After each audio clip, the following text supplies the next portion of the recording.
আসসালামু আলাইকুম ওরহমতুল্লাহি ওবরাকাতুহ। ইসলামী চ্যানেলে আপনাদের সকলকে স্বাগতম। এই পর্যায়ে আমরা জান্নাতের নিয়ামত রাজি সম্পর্কে আলোচনা করছিলাম। তো জান্নাত সম্পর্কে আমাদের দ্বিতীয় পার্ট আজকে আমরা নিয়ে আসছি। আজকের আলোচনার মধ্যে থাকবে জান্নাতের আরও সুন্দর সুন্দর নিয়ামত রাজি সম্পর্কে, জান্নাত কাদের জন্য অপেক্ষা করতেছে এবং জান্নাতের হুর গেলমান এগুলো কাদের জন্য, এ নিয়ে আমরা ইনশাআল্লাহ আলোচনা করব। সূরা হামিম সেজদার আয়াত নং 30 থেকে 32 মহান রব্বে কারিম ইরশাদ করেন, قال الله تعالى إن الذين قالوا ربنا الله ثم استقاموا تتنزل عليهم الملائكة ألا تخافوا ولا تحزنوا وأبشروا بالجنة التي كنتم توعدون। আয়াতে কারিমের মধ্যে ইরশাদ হচ্ছে, নিশ্চয়ই যারা বলে আল্লাহই আমার রব, আল্লাহই আমাদের রব, অতঃপর সে এ কথার উপর অবিচল থাকে, ফেরেশতাগণ তাদের কাছে নাজিল হন এবং বলেন, তোমরা ভয় পেও না, দুশ্চিন্তা করো না, এবং সেই জান্নাতের সুসংবাদ গ্রহণ করো যার ওয়াদা তোমাদেরকে দেওয়া হয়েছিল। নাহনু আউলিয়াউকুম ফিল হায়াতিদ দুনিয়া ওয়া ফিল আখিরাহ ওয়ালাকুম ফিহা মা তাশতাহি আনফুসুকুম ওয়ালাকুম ফিহা মা তাদউন নুজুলাম মিন গফুরির রহিম। আয়াতে কারিমে ইরশাদ হচ্ছে, আমরা দুনিয়ার জীবনে তোমাদের বন্ধু এবং আখিরাতেও, সেখানে তোমাদের জন্য থাকবে যা তোমাদের মন চাইবে এবং সেখানে তোমাদের জন্য আরও থাকবে যা তোমরা দাবি করবে। পরম ক্ষমাশীল ও অসীম দয়ালু আল্লাহর পক্ষ থেকে আপ্যায়ন স্বরূপ। সুবহানাল্লাহ। তাফসীর মারিফুল কুরআনে হযরত ওয়াকিফি ইবনে জাররা রাহমাতুল্লাহি আলাইহি এর বরাত উল্লেখ আছে, যারা আল্লাহকে রব হিসেবে স্বীকার করে এবং সমস্ত কাজে আল্লাহর আনুগত্য করে ও গুনাহ থেকে বেঁচে থাকে, তাদের কাছে 3 সময় ফেরেশতাগণ নাজিল হয়। নাম্বার 1, মৃত্যুর সময়। নাম্বার 2, কবরের ভিতর। নাম্বার 3, হাসরের ময়দানে। 1 নাম্বার, মৃত্যুর সময়। তখন ফেরেশতা এসে বলতে থাকে, তোমার কোনো ভয় নেই, তুমি দুশ্চিন্তা করো না, বরং তুমি জান্নাতের সুসংবাদ শুনে নাও। আল্লাহ তাআলাকে রব হিসেবে মেনে নেওয়ার কারণে 2 নাম্বার যে ফায়দা, কবরের ভিতর। তখন ফেরেশতারা এসে বলতে থাকে, তোমার কোনো ভয় নেই, তুমি দুশ্চিন্তা করো না, বরং তুমি জান্নাতের সুসংবাদ শুনে নাও। হাসরের ময়দানেও তখন ফেরেশতা এসে বলতে থাকে, তোমার কোনো ভয় নেই, বান্দাকে বলতে থাকে, তুমি দুশ্চিন্তা করো না, বরং তুমি জান্নাতের সুসংবাদ শুনে নাও। তাফসীর মারিফুল কুরআনে এই ব্যাখ্যাটি উল্লেখ করা হয়েছে, যে ব্যক্তি আল্লাহ তাআলাকে রব হিসাবে মেনে নিল এবং মহান রব্বে কারিমের দেওয়া সকল বিধিবিধানকে এক বাক্যে মেনে নিল, তিনার সাথে কোনো শরীক, তিনার কোনো অংশীদার কেউ সাব্যস্ত করে নাই, এই সমস্ত উম্মতেদেরকে আল্লাহ পাক রব্বুল আলামিন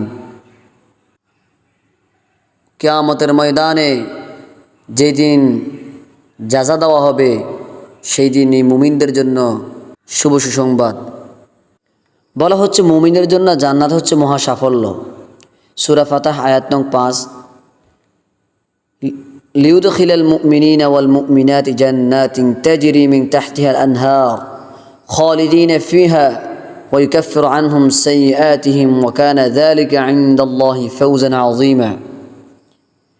তিনি মুমিন পুরুষ ও মুমিন নারীদেরকে জান্নাতে প্রবেশ করাবেন, যার নিচ দিয়ে নহরসমূহ প্রবাহিত হবে, সেখানে তারা স্থায়ী হবে, আর তিনি তাদের পাপসমূহ ক্ষমা করবেন, আর ইহা আল্লাহর নিকট এক মহা সাফল্য।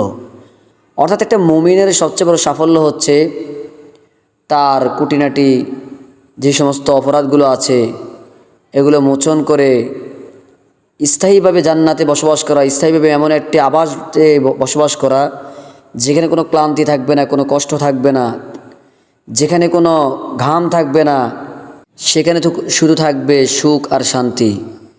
কারণ দুনিয়াতে মুমিনের কষ্টের জায়গা, দুনিয়াটা মানুষের মুমিনের জন্য সুখের জায়গা নয়। তার সার্বক্ষণিক চিন্তা থাকবে আল্লাহ তাআলার বিধিবিধানগুলো মেনে চলবে, মানুষের হকগুলো ঠিকমতো আদায় করে দিবে, সার্বক্ষণিক ভয় এবং আশা নিয়ে সে আল্লাহ পাকের দরবারে হাজিরা দিবে, 5 ওয়াক্ত নামাজ ঠিকমতো আদায় করবে। এই সমস্ত ভালো ভালো কাজগুলোর মাধ্যমে আল্লাহর হাবিব সাল্লাল্লাহু আলাইহি সাল্লামের আনিত ধর্মের উপর অবিচল থেকে যেই ব্যক্তি এই কাজগুলো পুঙ্খানুভাবে আদায় করতে পারবে তার জন্য রয়েছে মহাসাফল্য।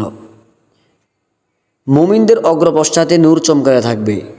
এই সম্পর্কে সূরা হাদীদের মধ্যে আসছে আয়াত নং 12, ইয়াউমা তারাল মুমিনিনা ওয়াল মুমিনাতি ইয়াসআ নূরুহুম বাইনা আইদিহিম ওয়া বিআইমানিহিম বুশরাকুমুল ইয়াউমা জান্নাতুন তাজরি মিন তাহতিহাল আনহার খালিদিনা ফিহা যালিকা হুয়াল ফাওজুল আযীম।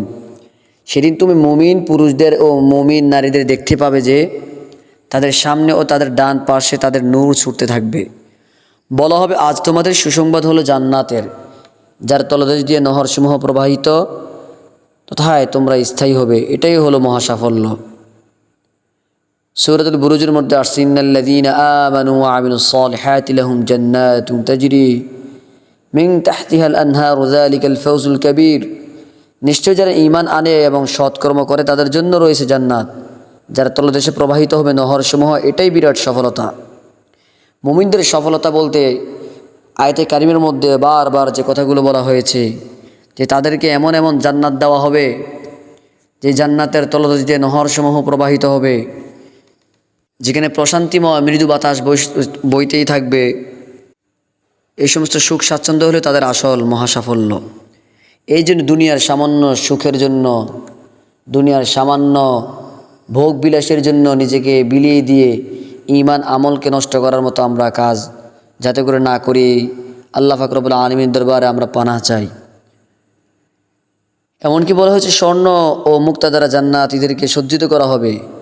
ইন্নাল্লাহা ইউদখিলুল্লাযীনা আমানু ওয়া আমিলুস সালিহাতি জান্নাতিন তাজরি মিন তাহতিহাল আনহার ইউহাল্লাউনা ফিহা মিন আসাওিরা মিন যাহাবিন ওয়া লু'লুআ ওয়া লিবাসুহুম ফিহা হারির। সুবহানাল্লাহ।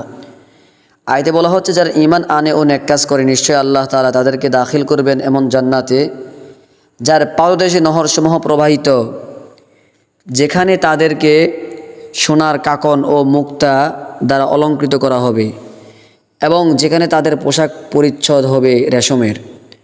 অর্থাৎ সেই দিন তাদের পোশাকে থাকবে সবচেয়ে মিহি এবং পাতলা, এবং সোনার উপর ওই দিন পাহাড় থাকবে।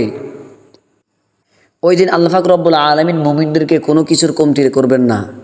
দুনিয়াতে তারা যে কষ্ট করেছে, যে ক্লেশ করেছে, বড়লোকদের দেখে যে একটা আফসোস করেছে, জীবন আমরা এরকম একটা গাড়িতে চড়তে পারি নাই, ঠিক মতো স্ত্রীদেরকে আমরা ভরণ পোষণ দিতে পারি নাই, ঠিক মতো স্বর্ণ দিতে পারি নাই, রূপা দিতে পারি নাই। সেদিন মহান রব্বে কারিম তাদেরকে এমন দিবেন যে তারা সেদিন খুশি হয়ে যাবে। হুরদের সাথে জান্নাতীদের বিয়ে দেওয়া হবে। সুবহানাল্লাহ। সূরা তূর আয়াত নং 17 থেকে 20 নম্বরের মধ্যে বলা হয়েছে, ইন্নাল মুত্তাকিনা ফি জান্নাতিন ওয়া নাঈম ফাকিহিনা বিমা আতাহুম রাব্বুহুম ওয়া ওয়াকাহুম রাব্বুহুম আযাবাল জাহিম কুলু ওয়াশরাবু হানিআন বিমা কুনতুম তা'মালুন মুত্তাকিনা আলা সুরুরিন মাসফুফা ওয়া যাওয়াজনাহুম বিহুরিন আইন। অর্থ, নিশ্চয়ই মুত্তাকিরা থাকবে জান্নাতে ও প্রাচুর্যে, তাদের রব তাদেরকে যা দিয়েছেন তা উপভোগ করবে, আর তাদের রব তাদেরকে বাঁচাবেন জ্বলন্ত আগুনের আযাব থেকে। সুবহানাল্লাহ। তাদেরকে বলা হবে, তোমরা তৃপ্তি সহকারে খাও ও পান করো, তোমরা যে আমল করতে তার বিনিময়ে সারিবদ্ধ পালঙ্কে তারা হেলান দিয়ে বসবে, আর আমি তাদেরকে বিয়ে দেব ডাগর চোখা হুর এর সাথে। সুবহানাল্লাহ। হুরদের সম্পর্কে, হুরদের সৌন্দর্য ও জান্নাতের বিশদ বর্ণনা সম্পর্কে আয়াতে কারিমের মধ্যেই সূরাতুল ওয়াকিয়া আয়াত নং 16 থেকে 38 নম্বরের মধ্যে বিশদভাবে একটা বর্ণনা দেওয়া হয়েছে। মুত্তাকিনা আলাইহা মুতাকাবিরিন ইয়াতুফু আলাইহিম উলদানুম মুখাল্লাদুন বিআকওয়াবিন ওয়া আবারিকা ওয়া কাসিম মিন মাইন ইলা আখিরিল আয়া। এভাবে শেষ আয়াত পর্যন্ত, যে উরুবান আতরাবা লি আসহাবিল ইয়ামিন। আয়াতগুলোর অর্থ হচ্ছে তারা সেখানে হেলান দিয়ে আসীনে থাকবে মুখোমুখি অবস্থায়, তাদের আশপাশে ঘোরাফেরা করবে চিরকিশোররা, পান পাত্র, জগ ও প্রবাহিত ঝর্ণার শরাবপূর্ণ পেয়ালা নিয়ে। তা পানে না তাদের মাথা ব্যথা করবে, আর না তারা মাতাল হবে। আর ঘোরাফেরা করবে তাদের পছন্দ মতো ফল নিয়ে আর পাখির গোশত নিয়ে, যা তারা কামনা করবে। আর থাকবে ডাগরচোখা হুর, যেন তারা সুরক্ষিত মুক্তা। তারা যে আমল করত তার পরিধান স্বরূপ। তারা সেখানে শুনতে পাবে না কোনো বেহুদা কথা এবং না পাপের কথা, শুধুই এই বাণী সারা, সালাম সালাম। আর ডান দিকের দল, কত ভাগ্যবান ডান দিকের দল। তারা থাকবে কাঁটাবিহীন কুল গাছের নিচে, আর কাদিপূর্ণ কলা গাছের নিচে, আর বিস্তৃত ছায়ায়, আর সদা প্রবাহিত পানির পাশে, আর প্রচুর ফলমূলে, যা শেষ হবে না এবং নিষিদ্ধও হবে না।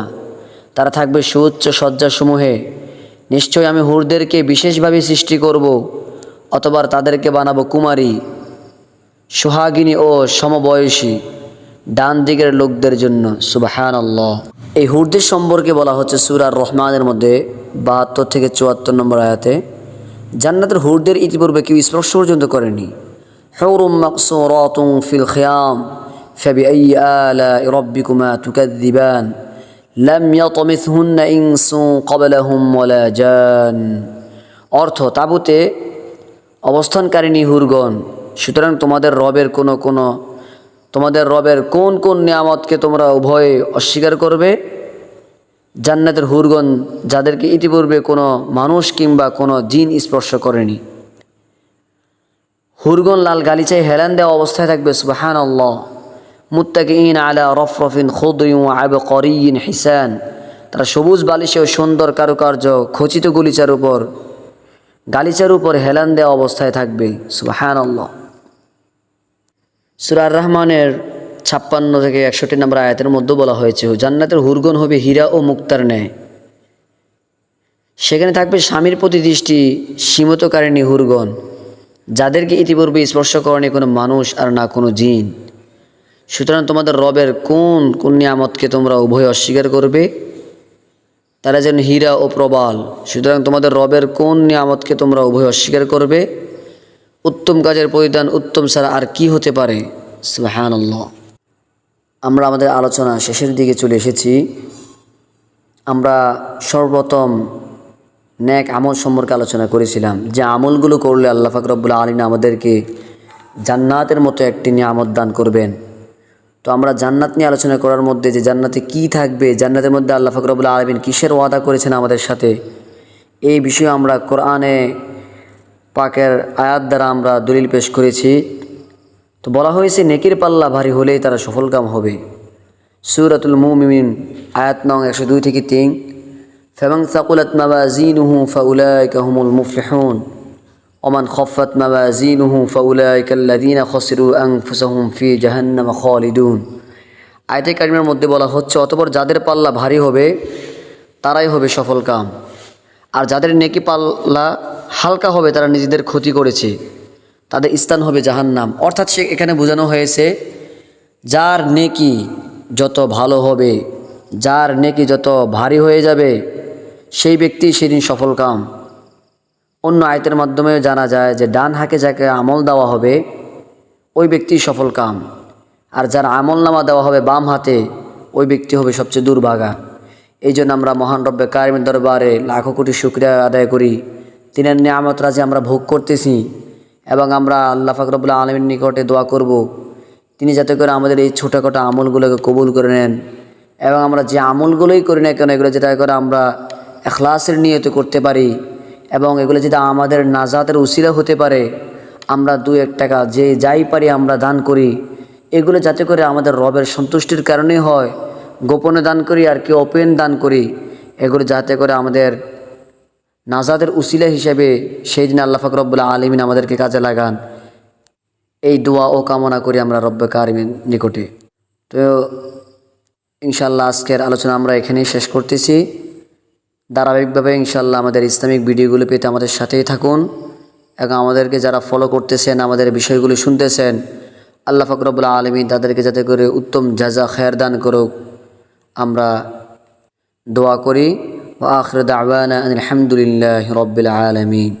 আসসালামু আলাইকুম ওয়া রাহমাতুল্লাহি ওয়া বারাকাতুহু।